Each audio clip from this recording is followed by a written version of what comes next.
Bonjour à tous et bienvenue dans le cours à la découverte du tableau périodique. Je me nomme donc Dr Kwasi Seka Simplice de l'université Jean-Laurent Guédé de Daloa. Donc après le cours sur l'évolution des propriétés physiques des alcalins, nous allons à présent aborder la leçon 2.2 sur les propriétés chimiques et composées des alcalins. Donc l'objectif de cette séquence, c'est de présenter l'évolution des propriétés chimiques des alcalins d'une part, et de donner les différents corps avec lesquels les alcalins peuvent réagir, ainsi que les produits formés qui en découlent. Alors, donc, deux points seront donc abordés dans ce cours. Il s'agit d'abord de l'évolution des propriétés chimiques. Ensuite, nous parlerons des composés chimiques des alcalins, dans lesquels nous allons successivement traiter des hydrures alcalins, des oxydes alcalins, des hydroxydes alcalins et des halogénures alcalins. Alors, comme nous l'avons dit dans la leçon 2.1, le métal alcalin a un électron sur sa couche externe et cet électron est faiblement lié, ce qui donc va lui donner une forte tendance à le perdre et à former un cation monovalent. Nous avons ici sur l'image l'exemple du sodium qui, par perte de l'électron périphérique, donne le sodium Na+. Alors, donc, cette aptitude à perdre l'électron donc augmente du lithium jusqu'au césium comme présenté ici sur la diapo. Les métaux alcalins, donc du fait de cette forte réactivité, doivent être conservés dans du pétrole à l'abri de l'air, sinon ils se recouvrent d'une couche d'hydroxyde de carbonate. Ils se dissolvent aussi facilement dans l'ammoniac liquide. Les métaux alcalins donc sont de puissants réducteurs. Ils ont un potentiel redox qui est compris entre moins 2,7 volts et moins 3 volts. Donc, ils ont donc une forte tendance à former des cations en solution. Ils réagissent aussi avec de l'eau pour former de l'hydrogène et de l'hydroxyde alcalin. Il faut dire que simplement le sens de l'évolution ou le sens de l'augmentation de la réaction avec l'eau part toujours du lithium vers le césium, comme présenté ici sur le graphique.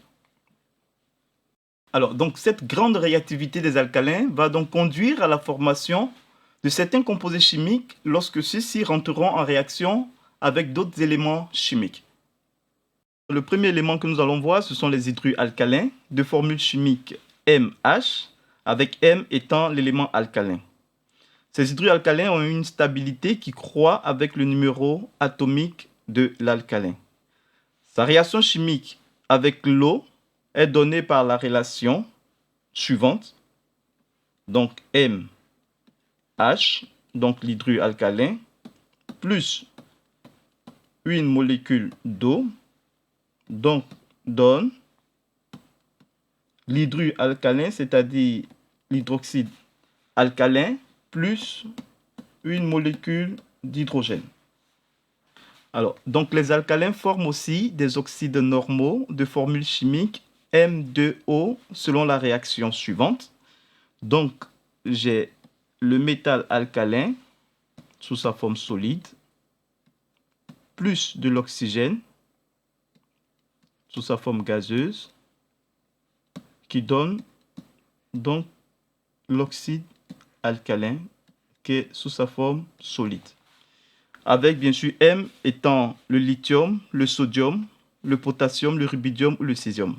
Alors, il faut prendre soin d'équilibrer la réaction chimique, donc avec deux atomes de métal alcalin et une demi-mole d'oxygène. Il faut dire que les oxydes alcalins sont des oxydes qui sont très basiques et donc ils réagissent avec l'eau en libérant des ions hydroxyde selon la réaction de M plus un demi de O2 gazeux qui donne M2O solide. Donc ce sont des oxydes très basiques qui réagissent avec l'eau selon la réaction suivante. Donc ici nous avons l'oxyde alcalin de formule M2O plus de l'eau qui va donc produire ici le cation alcalin plus l'ion hydroxyde. Alors, il faut toujours prendre le soin d'équilibrer la réaction. Donc, la libération des ions OH- montre véritablement le caractère basique de ces oxydes alcalins. La basicité de l'oxyde normal dépend du caractère ionique de la liaison MO, c'est-à-dire la polarité entre le M et le O. Donc, plus la liaison MO est ionique, plus l'oxyde est basique. Donc, on verra bien que le caractère basique de ces oxydes croît du lithium au césium. Ok, nous allons à présent passer aux hydroxydes alcalins dont la formule chimique est donnée par MOH. Ce sont des bases fortes qui sont obtenues par la réaction suivante. Donc, 2M qui réagit en milieu aqueux, donc avec de l'eau,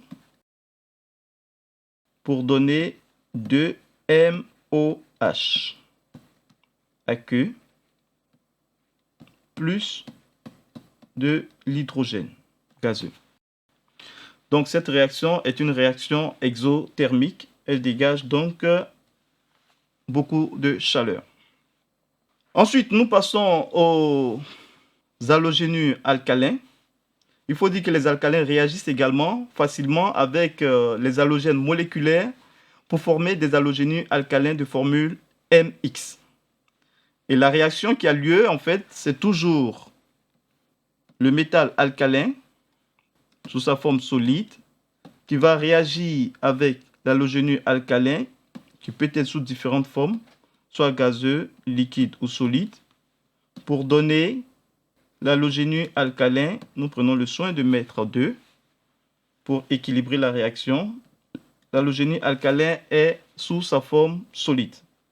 Alors, il faut bien indiquer que X peut être soit le fluor, le chlore, le brome ou l'iode. Alors, donc, pendant que la conductivité des ions alcalins croît de Li+ à Cs+, nous verrons que la solubilité des alcalins croît, de CSX à LiX. Donc, il décroît donc dans le sens de LiX à CSX. Donc, je vais vous demander de faire très attention à cette évolution. Et si vous avez bien remarqué, ça va un peu en contresens de ce que nous avons vu jusque-là. Donc, voilà ainsi terminé la leçon 2.2 sur les propriétés chimiques et composées des alcalins. Dans la prochaine leçon, nous aborderons donc l'usage et l'abondance des alcalins. Nous espérons bien que vous avez bien apprécié ce cours. Alors, je vous souhaite bon courage et à bientôt.